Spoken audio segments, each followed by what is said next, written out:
কাছে সবচেয়ে প্রিয় আমল, আল্লাহর কাছে সবচেয়ে পছন্দনীয় কাজ, সবচেয়ে আল্লাহর ভালোবাসার কাজ বান্দার, সেই কাজ, যেই ভালো কাজ, যেই ইবাদত, যে আমল বান্দা নিয়মিত করে, পরিমাণে সেটা অল্প হলেও হোক, পরিমাণে অল্প কিন্তু করে নিয়মিত, আল্লাহর কাছে আমলটা বেশি প্রিয় সেই আমলের তুলনায় যে আমল একসাথে অনেক করা হয় কিন্তু পরে আর করার কোনো খবর নেই।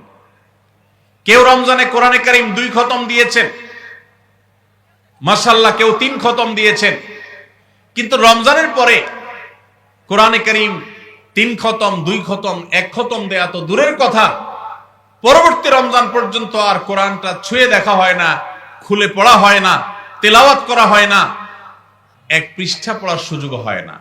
তাহলে এই 3 খতম 2 খতমের চাইতে রমজানে কেউ যদি 1 খতম কোরআন দেন অথবা তার চেয়ে কমও কোরআন তেলাওয়াত করেন, কিন্তু রমজানের পরে সেই কোরআন দিনে হয়তো 2-5 পারা পড়তে পারেন না, কিন্তু 1 পৃষ্ঠা হইলেও পড়েন, 2 পৃষ্ঠা হইলেও পড়েন, তার দৈনন্দিন রুটিনের মধ্যে কোরআন তেলাওয়াত থাকেই থাকে।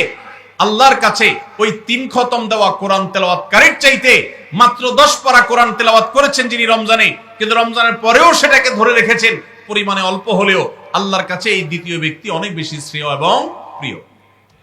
প্রিয় ভাইরা আমার, রমজানে আপনি অনেক দান দক্ষিণা করলেন, রমজানের পরে আর খবর নাই, আল্লাহর কাছে এটার চাইতে বেশি প্রিয় রমজানে তৌফিক অনুযায়ী দান সাদেকা করেছেন, রমজানের পরেও আপনি দান সাদেকা অল্প অল্প হলেও ধরে রাখার চেষ্টা করেছেন।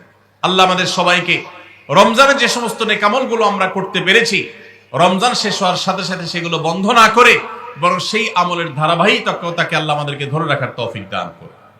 ভাইরা আমার, আমরা কি রমজান মাসকে পুজো করেছি নাকি আল্লাহর ইবাদত করেছি?